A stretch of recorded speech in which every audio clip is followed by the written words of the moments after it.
Jungle. Morning, everybody.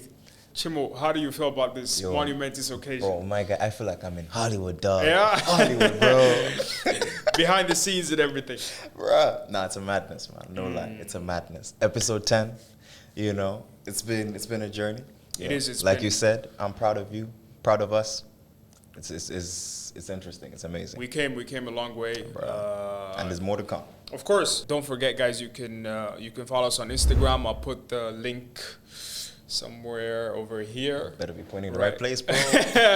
Somewhere over here. Link to our IG. Let's put YouTube down here. TikTok and everything. Bro. And everything, yeah. So, we're excited. I can't wait to finally deep dive into this video-oriented sort of setup. Dude, I mean, people have to see us eventually, right? Yeah, and I think it's time. But otherwise, let's get started, shall we? For sure. Today we have something very interesting to talk about, Chibo. Tell me, bro. Tell me. Today we're talking about several things. We're talking about drugs. We're talking about addiction, Substances, yeah. substance abuse, and everything. And I believe you have a story to tell us today. Is that right? Everything in life has a story, bro. Yeah. Today you'll be, this is an exclusive for Uncapped only. You heard it here first. You heard it. You heard it here first. So let me get straight into it. Nooks and crannies, bro. Let's get it. First things first, have you had any sort of drug abuse problem in the past, or if you are facing, I don't know, if you need to be locked up. It'd be so concerning if you did not know it. Like, man is going through the most. It's just abusing it. You're like, nah, bro, I didn't know. This is what it's like for you. Yeah. Bro. I don't know. I feel like in terms of drugs and substance abuse, I personally have, in terms of, because I was watching like on YouTube, people and their families, they're talking, I got this uncle, I got whatever. Man, I don't know. I'm from Malawi. I think, yes, drugs are they're present and whatever, but the most common one is probably just like alcohol, which people don't tend to call drugs. But it is, it's mind altering, therefore it is a drug. Of course. But marketing, right? So I would not rate myself to say that I have a substance abuse problem, because I think, first of all, I think that comes from you running away from a certain kind of pain, right? And then therefore you're trying to seek comfort in it. Like previously, as we spoke to Vinny in that last episode, right? So looking at it from that point of view, I would say, for me, it's more when I partake, it's more or less recreational. But there's a thin line, though, right? Exactly. It could reach a point of abuse. Exactly. Why do you think a lot of people tend to drugs? Why do you think people, just like, what is it with drugs? I mean, when we talk about drugs, right, and addiction in general, it could be so many things that people do not know. So it's like you mentioned alcohol. You talk about nicotine, for example. There's obviously sexual addiction and all sorts of things. Bro. But why do you think people reach that point of addiction? I would say that point of addiction, bro. Yes, there are two levels. The chemical aspect, which has been studied and whatever, that's one where we know, okay, you consume something for a long period enough, there are chemical aspects which will probably lead you into addiction. But the other side is escape, bro. Because I don't think addiction is the problem. Addiction is what results when there's a problem. Right. You know what I mean? Right. If you're facing pain, what is your escape to say, yo, dog, I don't want to feel like this anymore? Right. Then you jump into that thing that makes you feel better, and then through constant and repeated use, you're like, calm, I don't need to, this thing makes me feel good, and you're okay, you're out of it. Like earlier, as I was talking about the whole, what do you call it, unemployment, right? Right. Bro, like I was on YouTube, I just typed in substance abuse and unemployment. The correlation is crazy. Wow. Because now I'm looking at it like the first video is from Uganda. I saw from Uganda. There's another one from Namibia. There's another one I saw from Zimbabwe, Nigeria. You see, like, we already know unemployment is a problem in our countries, right? But what follows, the problem is unemployment. Right. After that, people are now taking lean, codeine and whatever, right? Cough syrup. Because, man's got free time, bro. Right. Let me utilize it. Yeah, let me utilize. No, I think you're absolutely right, because And this might seem far-fetched, but I think a lot of people have their own escape, Definitely. right? So then you can divide it into one that's healthy and one that's unhealthy, right? So, for example, if I'm having a problem, what I do is I hop in the car, play some music, take a drive, Yeah. Some other people might find it spiritual, right? So if I have a problem, I'm gonna go pray, I'm gonna meditate, I'm gonna do some yoga. And then obviously the unhealthy sides whereby people resort to alcohol, drugs, and all that. I was watching, funny enough, have you ever watched BoJack Horseman? No, but I've seen clips. Yeah. So this is one of the saddest horses. Give me a gist of what it's about. BoJack Horseman is the story of a horse that was very famous because of his show he had back in the day. And once his show was done, he didn't find any purpose in life. Okay. And he was always trying to scratch his itch by he means something again. Purpose. A purpose in life, Unfortunately, that led to him using a lot of drugs, a lot of alcohol. So it's it's funny because it's like a horse at the end of the day, I wasn't taking the show seriously before I watched it because it's like I cannot take animals seriously. Of like, course, bro. But isn't it like a euphemism, like a metaphor? It is a metaphor. So if you ignore the surface level of the creation and focus on what's happening on the inside, you can relate it to a human sort of thing, And I mean, it's very sad. It's a very sad show. I do not recommend anyone to watch it unless you have watched it already. But yeah. So this whole conversation around like drugs, substance abuse, where it stems from, right? How people say, if you put somebody on heroin for 1 month, they'll be addicted and whatever. Right. Yeah? Right. So I was watching, there was this other doctor, he was on a Joe Rogan interview. So the whole idea of, the study where they put a mouse or a rat in a cage, they gave it 2 tubes. One with water, one with heroin. Right. For a month. Yeah? Yeah. So it's just chilling in the thing, it's got nothing else to do, it'll just move around. And yes, obviously it's going to get addicted. Right? It constantly sipped from the heroin tube. Of course. And then after about a month, it died.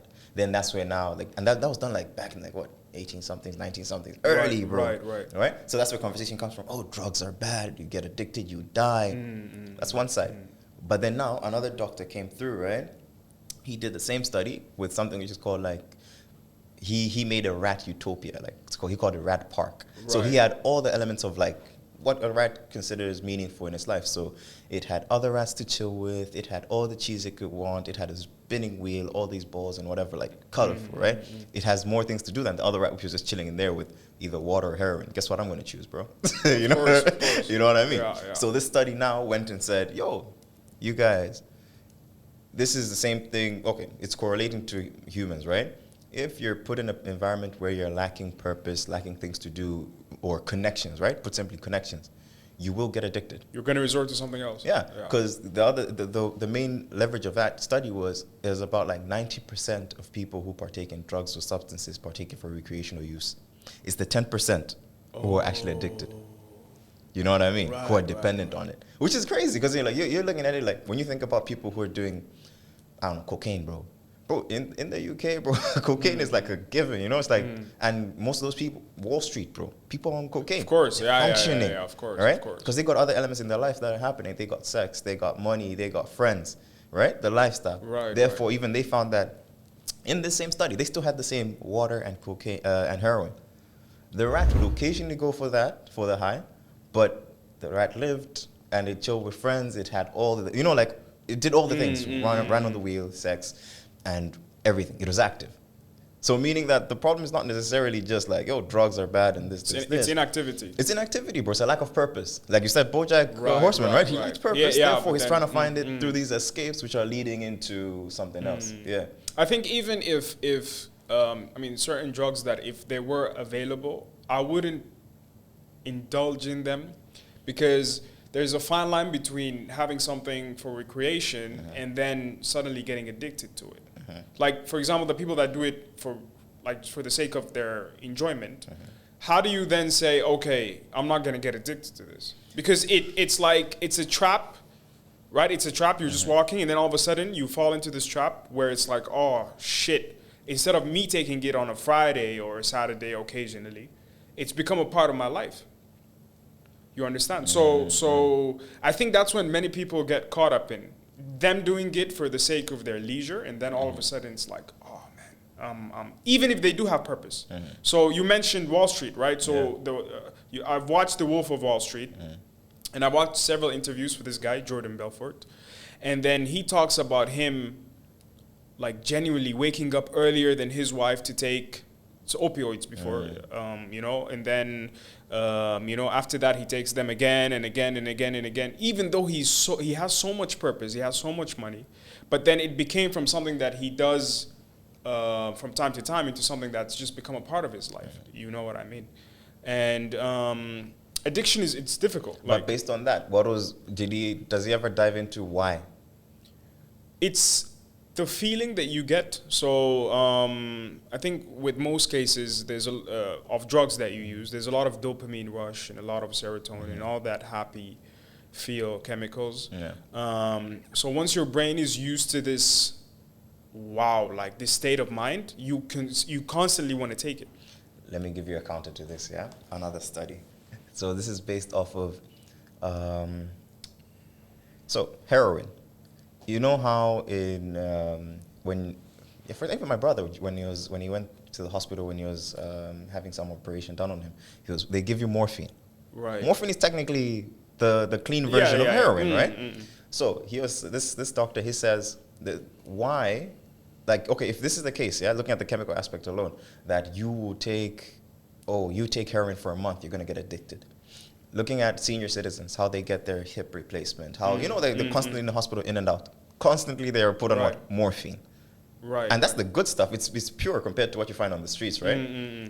They saw that chances are, yes, you might get a dependency on it depending on your pain tolerance and whatever, but end of the day, it does not lead you into addiction.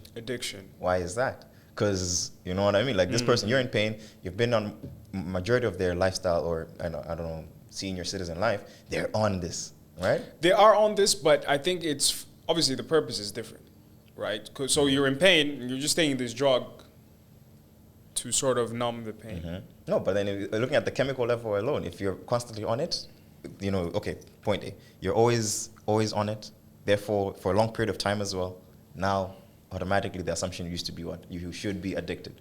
But then you would find that most people leave the hospital and no, they don't True. But I think that's because, in my point of view, it's because it's associated with pain rather than with, like we talked to Vinny about him taking those pills, right? And how some people get addicted to it.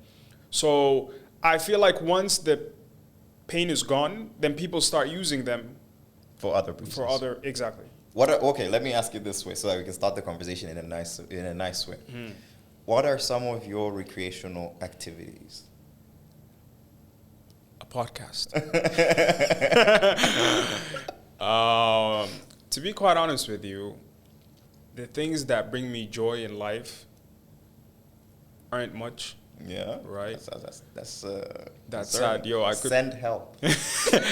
No, but everybody has their thing, bro. You know, we all have our vices, bro. We do. It could be money, drugs, women. We all have our vices. The difference just comes depending on how aware you are of it. Right. I'm not trying to like toot my own horn, but so I consider myself, in spite of my appearance, I consider myself a very spiritual person. Indeed. Right. God is the answer for so many of the problems that I deal with. You know, apart from that, I do have my flaws. Like, we talked about that cough syrup, right? Tell the people, bro, about this cough syrup, bro. Should I? It's. So what it does, right?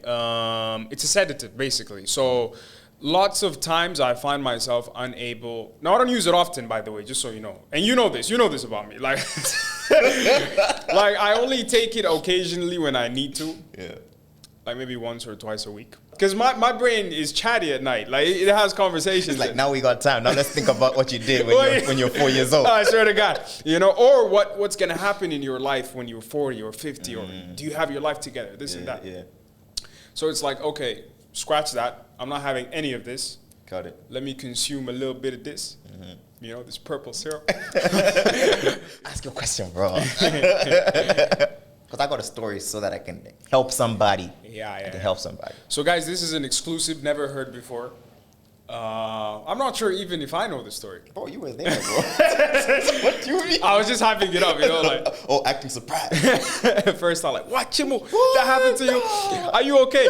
No. You know? 2 years ago. Bro, it's been like a year. Bro. One year like ago. A year or so. So 1 year ago, something happened in your life, and it was you misusing. I hope that's the right word. Misusing a certain substance, which is alcohol. I wouldn't say misusing, bro. I'll say the consequences make it seem as if it was a misuse, but on a normal day, it's not really. Because the intention of you using that substance was not to end up where you were going to end up. Exactly. Because and prior experience has also been that after using the substance, it's chilled vibes, bro. Go home and crash. Or go home, get McDonald's and crash. You know what I mean, right? Yeah, I feel you. Yeah, no pun intended. You'll see why this is funny. That was a good one. That was a good one. It's a very good one, yeah. The highlight of all this is, so that it seems like we're beating around the bush. We have a message, yeah. So, last year, last year, I can't say I was arrested, bro. I'll say I was fined. I got a fine, and then because I didn't pay the fine in time, I was there. Mm-hmm. So, last year, I got a DUI, and then because of that, I got a fine, which I had to pay. So thank God my parents were able to support me. And also, like, big ups to you, yourself, Alan, his wife. Yo, they held it down for me, like, big Shout time. out, So much. I'm so grateful. And post that whole fine and whatever, I think I spent like 7 days in this police station, of which I think 1 day I was in, what is that place? Alawiyah? No, Alawiyah. It was Alawiyah. Yeah, Alawiyah police station for like 1 day. Bro, that's where I got my first like COVID test. Yeah, when y'all didn't even know what COVID was, bro. On the outside. So we stole everything. Like y'all didn't even know. Word for word, bar for bar, bro. Right. So pretty much it was Tuesday, right? So on this Tuesday, and by no means, me telling this story, I'm just trying to tell it because I learned from it, and of course, most times people usually think it could never be me, right? Until it is you, and then you realize, damn, it's just life, bro. And also, just for me to also put it out there that we're all human, bro. We make mistakes. Forgive yourself as well. There's nothing wrong with that. Right. Just make sure you learn from it in a way that is productive and makes you, I don't know, wholesome. You know, like, you learn your lesson. You learn your lesson, and you hopefully can, you're in a position to tell your story to somebody else so that they can benefit too. Of course. I.e., myself. Right. So Tuesday, right? I'll tell you one aspect of this day that blows my mind, bro. That kills me. So Tuesday, I'm walking from work, right? I got a message. I'm not even going to mention the names from who and what, but I'll tell you after this. I'll tell you. Yeah. Okay. So I got a message from one of homegirl. Yeah, homegirl tells me, yo, this shawty, that day my auntie's fiance came in, yeah? He flew in, then we organized to have like drinks and whatever in the evening, right? This is Tuesday, so I think there was like a happy hour going on. But anyway, I'm coming from work. I remember it. I got a message from, one of these friends. He's like, yo, one of my friends, like this shawty, you feeling, she's recently single, yo, you can try now. Bro, I'm already gassed. I was like, yeah. It's like it's open game, but of course you have to give her time to heal. But low key, I'm happy still, right? Right. So I put that on the side. Now the rest of the day goes like this. I left work, like 5, 6 or something like that, because I was walking to like the tram. So I get home, I link with my aunt, we meet up at, so in Marina, Marriott's Hotel, yeah? Right. Like, Marriott's Hotel, I don't remember, it's Observatory? I think the place is Observatory, they have like a promo there. So it's like all you can drink and all you can eat for like 3 hours. And wings. So it was good, bro. I was eating and drinking. And then later on, my auntie tunes me, yeah? This is the first time I even have pictures, bro. I had pictures with the fiance and my aunt. We had such a fun time, yeah? It was a good time. I think as most stories usually start, yeah? Yeah. And then so we had a good time. So we go on, right? Like, this is around 8. It wasn't even that late, that's the thing. It's around 8 p.m., yeah. So now I head downstairs. This is now where this is the part where now even like sober me laughs because of the amount of stupidity that I went through, the amount of stupidity. So, you know how these like, 2-lane road, yeah? You have in some places, you have the wire barricade. Yes, yes. So where I was, where the apartment was, it meant I had to walk like a whole, like 500 meters, bro, Okay. to go turn the road. Now drunk brain comes in mind, yeah? Drunk brain comes in. What does the man them do? You jump. Were you there? Maybe I was. I jump, yeah. Boom. I jump. And yeah, I jump. I graze my hand a little bit. That's at this point, things should be kicking in. Like, yo, dog, you're not okay, bro. But it's not. I'm just like, brush it off. Because at the same time, you know, at the time, your pain receptors are kind of slow. Your course, your neurons everything are is not moving firing slowly. Yeah, at yeah. 100%, right? So even though it's painful, I'm not feeling it at that level, right? I'm just like, it's cool. I just wash my hand. And then I get to the car. Boom. I get in. And I get it why people fall asleep when driving, even when sober, because cars are kind of comfortable, course, yeah, right? yeah, They're yeah. kind of cozy when you switch on the AC and everything. Next thing, I turn it on. I'm about to reverse. Next thing I remember. Now this is the part which kills me, because this is the part where my memory has blanks, right? Okay. What I remember next is I see those lights. You know that, like, this is now ambulance lights. Ambulance lights, police lights, it's all there. Right. Yo, the gang people, bro. Oh. This was the moment you stepped in the car. No, this was on after. Because the thing is, I black out. I black out. Next thing I'm being woken up. Like, I'm being woken up, and it's a goon. He's taking me out of the car, Right. you know, assisting me out. He's not even violent. He's just assisting me out because, like, yo, Mandem is drunk and whatever. Boom, takes me out of the car. Next thing, so this is in my mind. I wish you could see it. In my mind, all I see is boom, waking up, boom, lights, Like just boom, snapshots of everything. snapshots. It's just snapshots. I don't even remember the whole thing. Next thing, you know, this is a part where I usually make it a joke, but I know it's a serious talk, and I still find it funny. I say, you know, some guy put something in my mouth. I usually say that. Right. I know it was a breathalyzer, but I'm just like, hey, Yeah. maybe I was taken advantage of, bro. I could be the victim. It could be. I Yeah. could be the victim. But yeah, man, them it's a breathalyzer thing, and then. So wait. So you were stopped by a cop. I was not stopped. So apparently, like based on the I don't know, description of accident reports and whatever, yeah, Right. it's I had started off, driven away, like driven to start off. And I didn't even go far, bro. Less than 10, 20 meters. Okay. And then, or even I think the same spot. I just like literally blacked out there, and then maybe boom. Because I didn't go anywhere. Right. I didn't go anywhere, right? You didn't hit anything. You didn't crash No, into the anything. only thing that was hit was the pavement. The pavement. Okay. Which, following the court thing, that was ruled as public property destruction.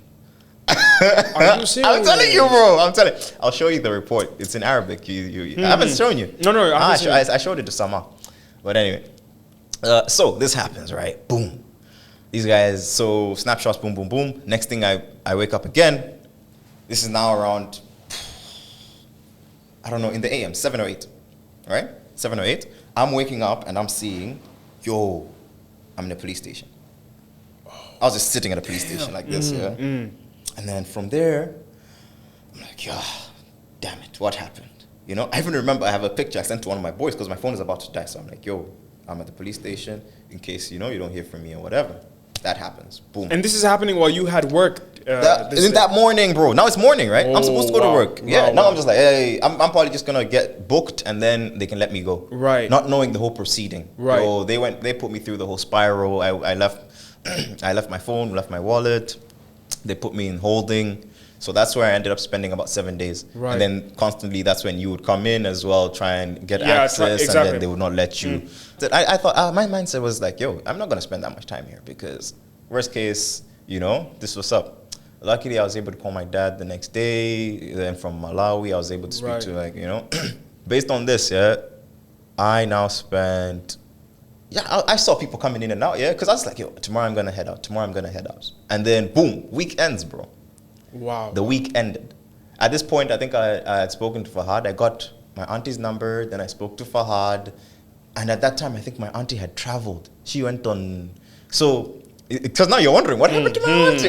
I also don't know, bro. They ended up going home. Unbelievable. And then, you know, they had to travel to Georgia. For me, without even calling you, like, yo, Chimo, that's another topic of discussion, right? That's another topic of discussion. Okay. Yeah. So, boom, bro. Tuesday, Wednesday, Thursday, bro. I'm just there chilling. This is by the way, yeah, food. They give you 3 meals a day, calm. You get tea all around. But I hate kubus. Bread. The Khubuz, bread. yeah. I hate it, bro. Right. That's like that unleavened bread from the Bible. You know what I mean? That's unleavened bread from the Bible. I hate it with a passion because that's all you'd get. Like, fortunately enough, my pops was able to assist me, you know, heartbroken as they were, right? But I think in the moment for parents, it's more before you get angry. And I saw the difference between my mom and dad as well. Like, yes, this is a sad moment. We'll deal with what's going on, help you, and then we'll come with the consequences after, which I did see later on after speaking to my dad when I had to explain to him the full story. Bro, I've never been so heartbroken like that, where my first call after, like, Alan picked me up, yeah, and his wife and his kid, is my mom. I gotta let her know. I called my mom, she's crying, bro. Bro, me, I have never. You've never heard her cry before? Bro, I've heard her cry, but like, I've never. Not because of you, not being you like, responsible. Yeah, like that much. Because in her mind, I bet she's thinking, Mandem is gone for life, Mandem is dead. You know, all these negative thoughts. Of course. And immediately she was breaking in that call, bro. Would you say that's the worst day of your life? Bro, it ranks highly, bro. If not number one, if you know, it's top 2 and it ain't Top 2. two. It ain't I get 2, it, I bro, get it, yeah? I get it. So, bro, that one for me, gut-wrenching, painful moment.